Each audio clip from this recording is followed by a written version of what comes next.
বুবলির নাম নিতে আমার ব্যক্তিত্বে বাধে অপু বিশ্বাস কেন এমন মন্তব্য করলেন তার বিস্তারিত জানিয়ে দেব। তো বেশি কথা না বলে মূল ভিডিওতে চলে যাই। ঢাকাই সিনেমার চিত্রনায়ক শাকিব খানকে কেন্দ্র করে চিত্রনায়িকা অপু বিশ্বাস ও শবনম বুবলির দ্বন্দ্ব অনেক আগে থেকেই। তাই বিভিন্ন সময় শাকিব খান প্রসঙ্গে আলোচনায় আসেন অপু বিশ্বাস। আবরাম খান জয়ের কারণে কিছুদিন আগেও যুক্তরাষ্ট্রে একসঙ্গে দেখা গিয়েছিল শাকিব অপুকে।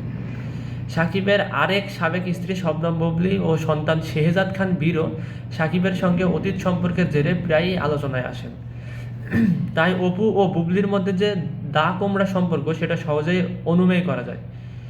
সম্প্রতি বুবলিকে পছন্দ করেন না বলে জানিয়েছেন অপু বিশ্বাস। একটি বেসরকারি টিভি চ্যানেলের জনপ্রিয় অনুষ্ঠানে হাজির হয়ে বুবলি প্রসঙ্গে অপু বিশ্বাস বলেন, আসলে ওনাকে আমি ঘৃণা করি। এক বাক্যে এই কথাটি বললাম, ওনার নাম নিতে আমার ব্যক্তিত্বে বাধে। অপু বিশ্বাস আরও বলেন, জানি এই ওয়ার্ডটা প্রচুর ভাইরাল হবে, এটা আমার জন্য ম্যাটার করে না। আমাকে নিয়ে তার কী মন্তব্য গন্তব্য জানার সময় নেই। ইংলিশে হেড বললে আরও স্মার্ট হয়। বুবলির সন্তান বীর প্রসঙ্গে অপু বিশ্বাস বলেন, জয়ের মতো যারা আছে সবাই আমার সন্তানের মতো। জয় যেমন আমার সন্তান, বীরও আমার সন্তান। আমি তাকে অনেক পছন্দ করি, কাছ থেকে দেখেছি, সে খুবই কিউট, মাশাল্লাহ।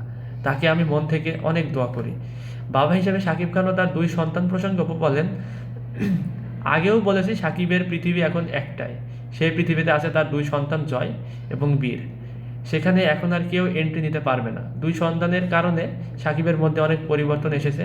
সে আগের চেয়ে অনেক বেশি সাইলেন্ট হয়েছে এবং দায়িত্ববান হয়েছে। বাবা হিসেবে সাকিবের এই পরিবর্তন ও চিন্তাধারাকে আমি সবসময় রেসপেক্ট এবং সম্মান জানাই।